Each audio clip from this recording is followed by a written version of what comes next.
Hey guys, welcome back to my channel. Today we're starting a reading romance books for a week reading vlog. I don't know why I'm going like this. I guess maybe I'll make text appear. You're probably wondering, what's on the roster this week? What are we reading this week? First book on the list is King of Wrath. It's Marriage of Convenience, Enemies to Lovers. I've also seen it, which is the main reason why I was like, oh my god, yes. It has like the my wife line.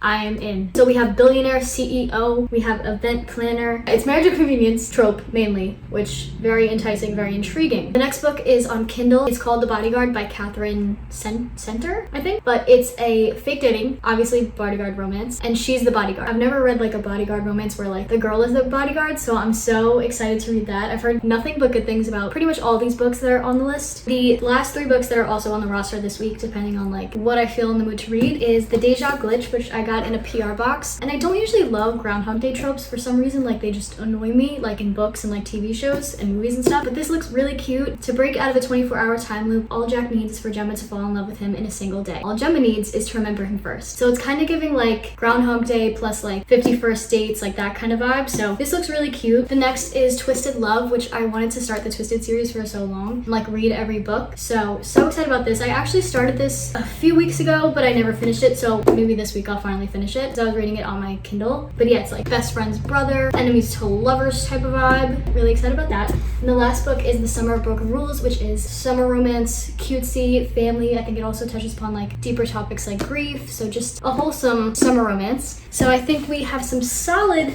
picks for this week. So I'm really excited, and I guess we'll see what I get to this week. I think the 2 that I'm really might read first is King of Wrath and The Bodyguard. Hi guys, I just ended my Zoom, so I have a little break. I'm having ice cream, and one of my favorite ice cream flavors, always has been, is coffee flavor ice cream. And this is actually dairy free, but it tastes delicious. Don't know what the heck is in here, but whatever they're doing it right.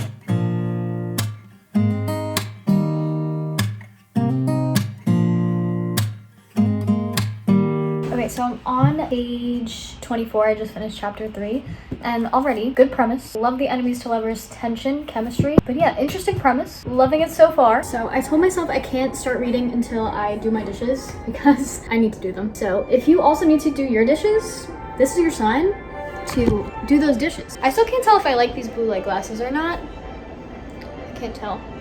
I don't know, I think they're kind of cute. Anyway, this is your sign if you haven't done your dishes today to do them. Let's do them together.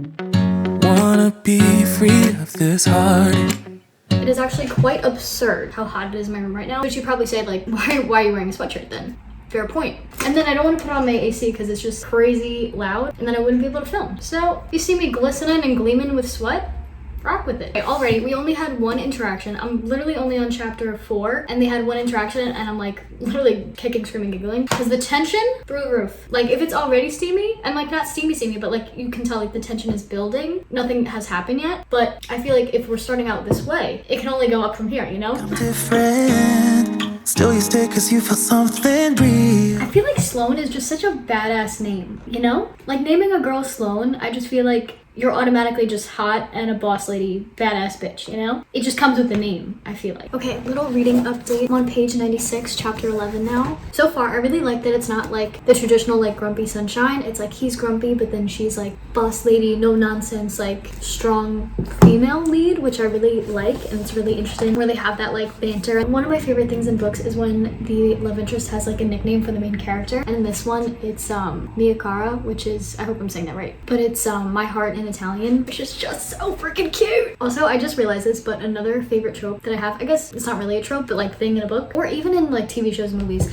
when they're like in the kitchen and he like reaches over her head to grab something, and then like it's like she's like caged in. I hope I'm describing this right, but if you know what I mean, then you know what I mean. It's just gonna hit every single time. Good morning guys, it is now Tuesday. I just finished getting ready for the day, and when I tell you, so I started reading The Bodyguard on my Kindle last night, and when I tell you, I did not stop reading it. I stayed up late because I was really getting into it, and then I spent this whole morning delaying getting ready because I was reading the whole thing, and I finished it. Automatic 5-star. This book is so freaking cute. Like it kind of reminded me of like an Emily Henry book where like, you know, you get the romance and it's cute and it's funny, but then it also deals on like some like heavier topics, and it's just like more than just like a silly romance book. So I just loved it so much. I love Jack. I love their relationship, love their dynamic. I had the biggest smile on my face reading this whole book, kicking, screaming, giggling the whole way through. It was just so freaking cute. Also probably the first book where I actually read the epilogue and like didn't hate it, you know? But yeah, this book was a 5-star. But yeah, I would definitely recommend it if you're looking for like a cute rom-com book to read. And then yesterday I left off, so King of Wrath, I'm up to page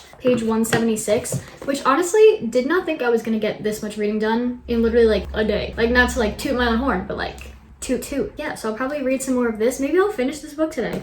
Who knows? But overall, this reading week so far, off to an immaculate start, truly. So I have a presentation I need to do. I need to edit and then submit to a brand like this coffee brand for a collab that I'm doing. So I need to edit it and then submit it to them for approval before posting it and stuff. So I need to make sure all the requirements for that are good to go. Also, let me show you the coffee brand. No joke, it's actually so funny. My whole family has been sniffing this bag. Like, it just smells so freaking good. I just love the smell of coffee, and this just has like the best freaking smell. Like, I wish you could smell this right now, but these pods literally smell divine. I just went outside to check the mail and I got this. I'm literally so excited. Okay, here we go. Shut up. Oh my goodness. A collab with The Summer I Turned Pretty, so it's like The Summer I Turned Pretty perfumes from Skylar. The pink one is Boardwalk Delight. It's pure vanilla cotton candy coconut milk. Oh, and these are hypoallergenic, safe for sensitive skin, eco-friendly. And just like, look at that packaging! Sorry, but like, I genuinely love this so much. Like, is this not like the cutest packaging you've ever seen in your entire freaking life? Okay, so let's smell the smells, shall we? First one is Boardwalk Delight, and this one is vanilla cotton candy and coconut milk. And they're also rollerball, which I didn't realize. These literally smell so amazing. I'm not even joking. The orange one, Capri Summer. The fragrance notes are neroli, bergamot, blood orange, sparkle like the sun. This one is Salt Air. Fragrance notes, driftwood, sea salt, and seaweed. Sand between your toes and sun-kissed skin. Yeah, these are all inspired by the beloved series The Summer I Turned Pretty. These fragrances capture the magic of sweet memories, endless smiles, and breezy days under the sun. I love this. This is so cool. I mean, they're probably not watching this, but literally, thank you so much for sending this to me.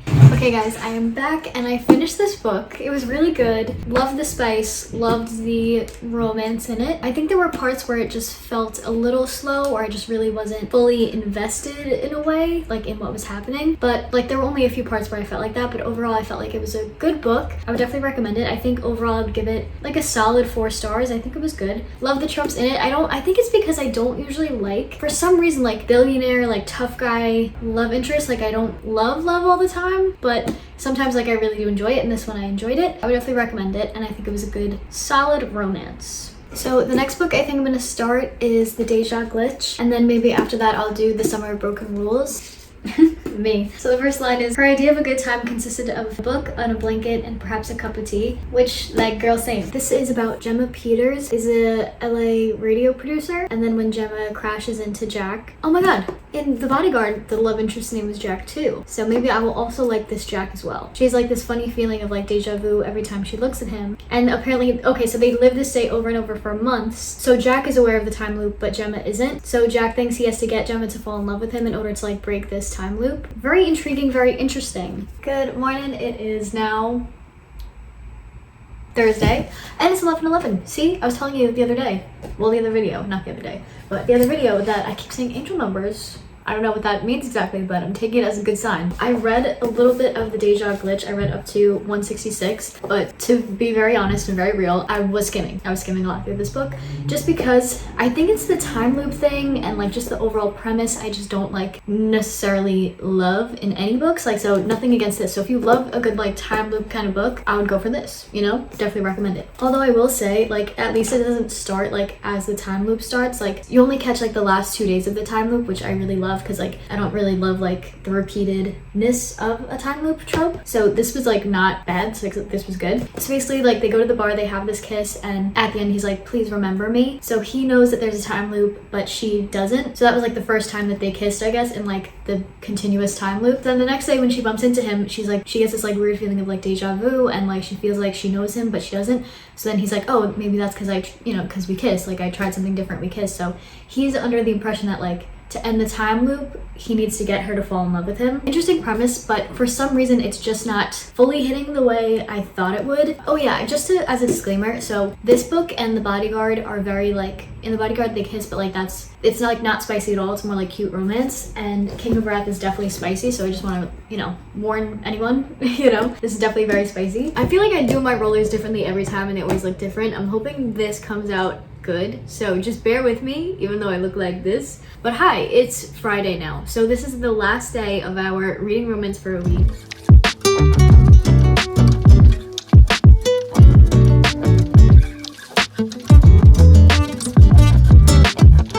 Yeah, for some reason, I don't know why, I'm not like getting super drawn into it. The premise is just really interesting and I want to like this, even though I don't normally like the Groundhog Day trope and all of that, so maybe that's it, but I really have no idea. I also feel like this would be like a really cute movie. Let's take these rollers out.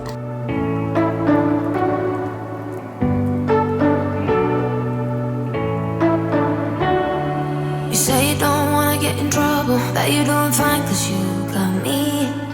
I don't want to break your little... So this is the final look. Oh, and then coffee of the day is a venti iced latte with oat milk, quad shot, 3 pumps vanilla, and 3 pumps brown sugar. This sound could literally wake me out of a coma. So I just finished this book and it was so cute, it was, but I have to be honest and say that I skimmed through a lot of it just because like it didn't fully draw me in. But then I was thinking like it is an interesting premise and I feel like it had like all like the kind of like rom-com-y moments, and like I felt like if I was like looking for like romance movies to watch and I saw this, I would watch it. But as a book, like it didn't fully hit for me. I don't know if that makes sense, but yeah, so that's my thoughts on this book. I would give it a 3.5 because it didn't fully hit for me, but I feel like another person might really like this. I would still recommend this book, but it's not like one of my favorites, I would say. So I think that's my rating is 3.5. But yeah, so overall, I think a good romance reading week, and I'm excited for the next week because I have a fun video planned. But anyway, I hope you enjoyed this video. Love ya. Hope you're having a great day. Happy reading. I'll catch you next time.